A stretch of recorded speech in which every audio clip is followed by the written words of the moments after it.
de seres que, aunque son humanos, Jesús los llama cizaña, los llama hijos del dragón. Es un linaje de seres que no pueden arrepentirse. Y tenemos a otro tipo de linaje, que son los del linaje divino, que pudiendo ser hijos de Dios, han caído en un engaño y se han convertido en hijos del dragón. Es terrible. Parece increíble, ¿verdad?, que se hable de democracia en un mundo donde la mayoría de personas son simiente de la serpiente, sea porque fue el mismo demonio el que los plantó o porque son personas de linaje divino que no quieren guardar los mandamientos de Dios. Son personas entonces que se oponen a la santidad y buscan perseguir al cristiano verdadero. Pues es obvio que en una democracia el cristiano verdadero siempre va a salir perdiendo. No olvidemos que estos son hijos del diablo y ellos resulta que se esconden en las iglesias. Así como los vimos escondidos en el judaísmo, así también los vemos escondidos en el cristianismo. De manera que es bastante absurdo el concepto de que una unión de iglesia y Estado va a restaurar a la sociedad, porque precisamente esta cizaña intenta imponerse a través de una unión de iglesia y Estado, porque se disfraza bajo apariencia de humildad, imponiendo una religión de ángeles, porque no son hijos de Dios, sino que son hijos de ángeles caídos. ¿Lo vemos, hermanos? Y es que es de locos esto, porque tú pudieras decir, Ecusatón, ya yo sé esto, pero mira en el Vaticano cómo esto está a plena vista. Es decir, tienen un auditorio en forma de serpiente. Y como para ponerle la cereza al pastel de curiosidades, ese salón en forma de serpiente en el Vaticano se llama Aula Pablo VI. Y Pablo VI es un papa que se hizo muy famoso porque el 29 de junio de 1972, en una fiesta que él hacía a San Pedro y a San Pablo, dijo que, abro comillas, se diría que a través de alguna grieta ha entrado el humo de Satanás en el templo de Dios. Cierro comillas. Plop. Y parece que no solo se entró el humo por esa grieta, sino que se entraron también los cachos, la panza y la cola de Satanás, porque es que ni el tridente se le ha quedado por fuera de esa grieta vaticana, porque todos los papas cargan una vara llamada férula o báculo, donde la cola de Satanás se enrolla saludablemente. El sombrero que lleva el papa, ¿dónde me lo dejan? Se llama Mitra, como la religión mitraica, como el dios solar Mitra, al que le rendían culto en el Imperio Romano pagano. Sin embargo, nosotros, pues es muy común que escuchemos a los evangélicos asociar ese gorro Mitra con la figura de un pez, que generalmente es visto como una alusión al dios filisteo Dagón, y en parte puede ser cierto. Pero para mí ese sombrero más que todo representa la cabeza de una serpiente, ¿verdad, hermanos? Y es que esto es todo el meollo del asunto. Esta cizaña está en el cristianismo, son líderes cristianos, aunque también son personas del común, son también personas de renombre.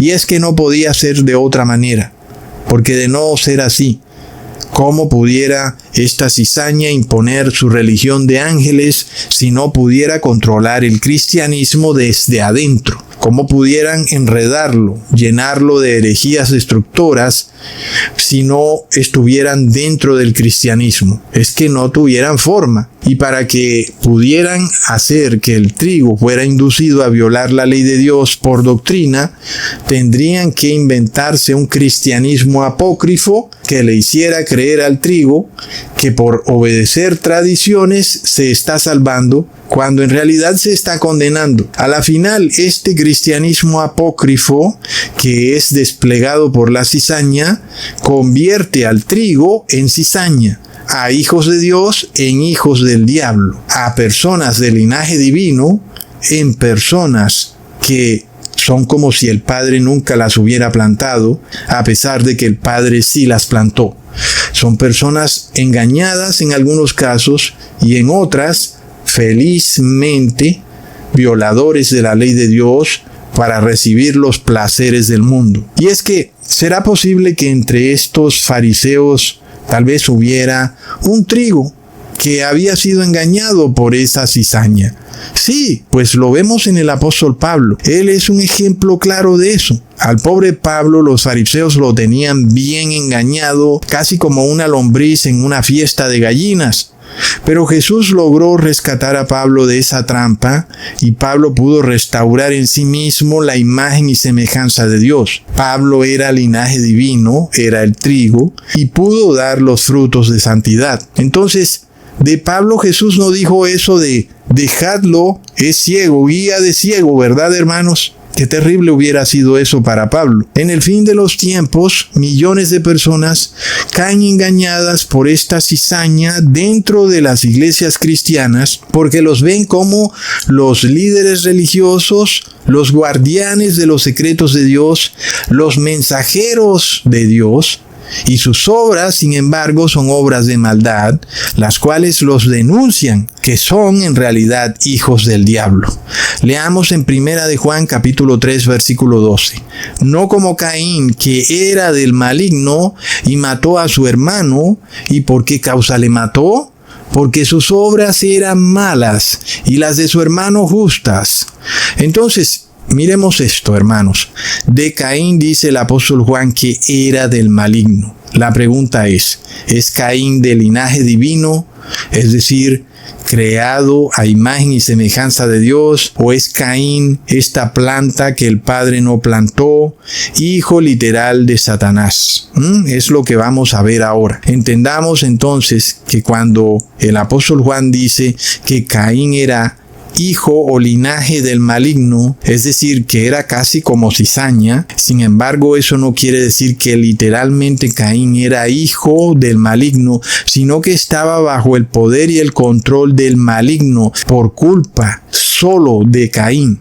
Él mismo se dejó llevar hasta el punto de que el maligno lo controló. Esto se debe a que Caín se dejó llevar por el pecado hasta el punto de que cayó por completo bajo el dominio del maligno. Caín, siendo trigo, nunca dio fruto, y aunque no era cizaña, terminó convertido en cizaña. Y hay toda una serie de especulaciones en donde se dice que tal vez Caín sí nació producto de un adulterio entre Eva y Satanás, de manera que entonces quedaría establecido que Caín sí era cizaña, era una de esas plantas que no plantó el Padre Celestial. Uno tal vez pudiera decir que sí existió adulterio espiritual, no físico, sino espiritual de parte de Eva, porque obedeció la voz de Satanás en vez de obedecer el mandato de Dios. Pero más allá de eso, no se puede decir que en efecto hubo una relación física entre Satanás y Eva. Es decir, no hubo adulterio físico. Ahora, ¿por qué les puedo decir eso con total contundencia, hermanos? Es decir, que Caín nunca pudo ser hijo literal de Satanás y Eva, como si literalmente Caín hubiera sido engendrado por una relación física entre Satanás y Eva. Pues se lo digo porque Caín sí tenía la opción de arrepentirse de sus pensamientos pecaminosos en contra de Abel. Y eso es la prueba reina que desbarata de un tajo la teoría de que Caín era hijo engendrado literal de Satanás. Porque entonces Caín, si así hubiera sido la cosa, hubiera sido cizaña y no hubiera podido tener la opción de arrepentirse.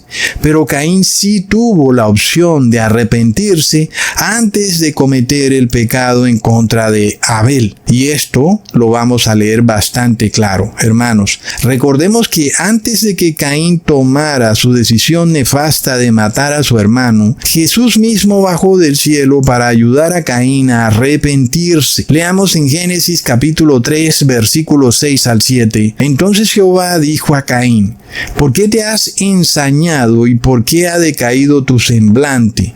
Si bien hicieres, no serás enaltecido, y si no hicieres bien, el pecado está a la puerta. Con todo esto, a ti será su deseo, y tú tú te enseñorearás de él. Recordemos, hermanos, que a partir de la transgresión de Eva, el pecado siempre estaría de ahí en adelante a la puerta de cada ser humano, siempre acechando, siempre buscando la manera de hacerte caer.